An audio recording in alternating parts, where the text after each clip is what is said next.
देश में सड़क संपर्क को बेहतर बनाने और आर्थिक विकास को बढ़ावा देने से उद्देश्य से केंद्र सरकार ने ड्रीम प्रोजेक्ट के रूप में भारतमाला परियोजना लॉन्च की और जिसके तहत छत्तीसगढ़ में करीब 900 किलोमीटर सड़कों पर निर्माण और संधारण होना है, जिसमें रायपुर विशाखापट्टनम 4 लेन सड़क प्रमुख रूप से शामिल है। लेकिन छत्तीसगढ़ में प्रोजेक्ट के लिए अधिग्रहित जमीन में मुआवजा घोटाले के गंभीर आरोप लगे हैं, जिसकी उच्च स्तरीय जांच के लिए राज्य सरकार ने विधानसभा में एसीबी और ईओडब्ल्यू की जांच का ऐलान किया था।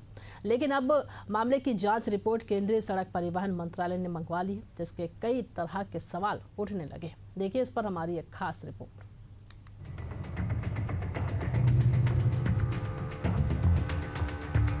भारतमाला प्रोजेक्ट मुआवजा घोटाला।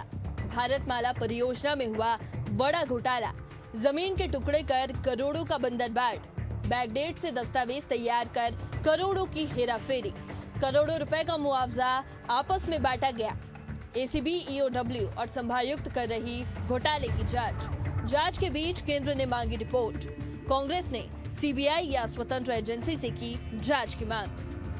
छत्तीसगढ़, उड़ीसा और आंध्र प्रदेश के बीच इकोनॉमिक कॉरिडोर के लिए तैयार हो रहे भारतमाला प्रोजेक्ट के तहत रायपुर से विशाखापट्टनम तक 4 लेन और दुर्ग से आरंग तक 6 लेन सड़क निर्माण के लिए किए गए भू अधिग्रहण में भारी भ्रष्टाचार की शिकायतें सामने आई है। क्या नेता, क्या अधिकारी और क्या रसूखदार, सबके नाम इस घोटाले में सामने आए हैं। मामले की गंभीरता को देखते हुए राज्य सरकार ने विधानसभा में एसीबी और ईओडब्ल्यू को जांच की जिम्मेदारी दी है। साथ ही भू अर्जन मुआवजा प्रकरणों की जांच का जिम्मा रायपुर संभायुक्त को सौंपा गया है, जिस पर नए सिरे से दावा आपत्तियों की जांच के लिए अपर कलेक्टरों की अध्यक्षता में 4 अलग-अलग टीम बनाई गई है, जिसमें से 3 ने रिपोर्ट सौंप दी है। इसी बीच केंद्रीय सड़क परिवहन मंत्रालय की मांग पर पूरी जांच रिपोर्ट भेज दी गई है, तो वहीं प्रदेश के राजस्व मंत्री टंकराम वर्मा ने 2 टूक दी है।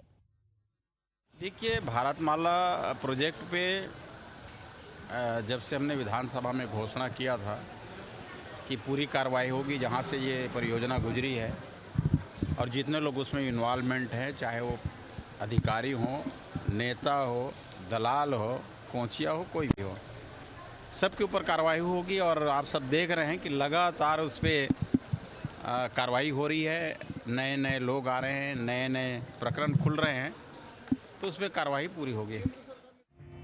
केंद्र सरकार के इस ड्रीम प्रोजेक्ट पर जिस तरह से भ्रष्टाचार के दाग लगे और केंद्र ने जांच की रिपोर्ट मांगी है, अब इसके कई मायने निकाले जा रहे हैं। इसी बीच कांग्रेस ने पूरे मामले पर सरकार पर तंज कसते हुए कहा कि कांग्रेस ने पूर्व में भी इसकी जांच सीबीआई से कराने की मांग की थी, क्योंकि इस घोटाले में राज्य और केंद्र के भी कई अधिकारी शामिल हैं।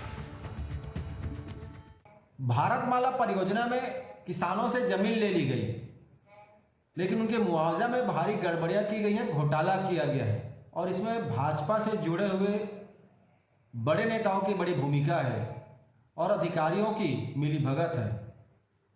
इन घोटालेबाजों को बचाने के लिए पूरे मामले में लीपापोती का प्रयास किया जा रहा है, रिपोर्ट को दबाया जा रहा है और अगर केंद्र सरकार अब रिपोर्ट मांग रही है तो उम्मीद की जा रही है कि इसमें घोटाले करने वाले जो लोग हैं, जो घोटालेबाज भाजपा के नेता हैं, अधिकारी हैं, उन पर कार्रवाई होगी, किसानों के साथ न्याय होगा, किसानों को उनके मुआवजा की राशि मिलेगी और निश्चित तौर पर भाजपा सरकार मतलब भ्रष्टाचार ही होता है। भारतमाला प्रोजेक्ट में पहले करोड़ों रुपए का भ्रष्टाचार, फिर एसीबी, ईओडब्ल्यू सहित भू अर्जन मामले में संभायुक्त की जांच का ऐलान और अब केंद्र की ओर से जांच रिपोर्ट लिए जाना सियासी सहित प्रशासनिक गलियारों में चर्चा का विषय बन गया है कि आखिरकार जांच की आंच पर कहां फांस अटकी हुई है और जांच में देरी की वजह आखिर क्या है।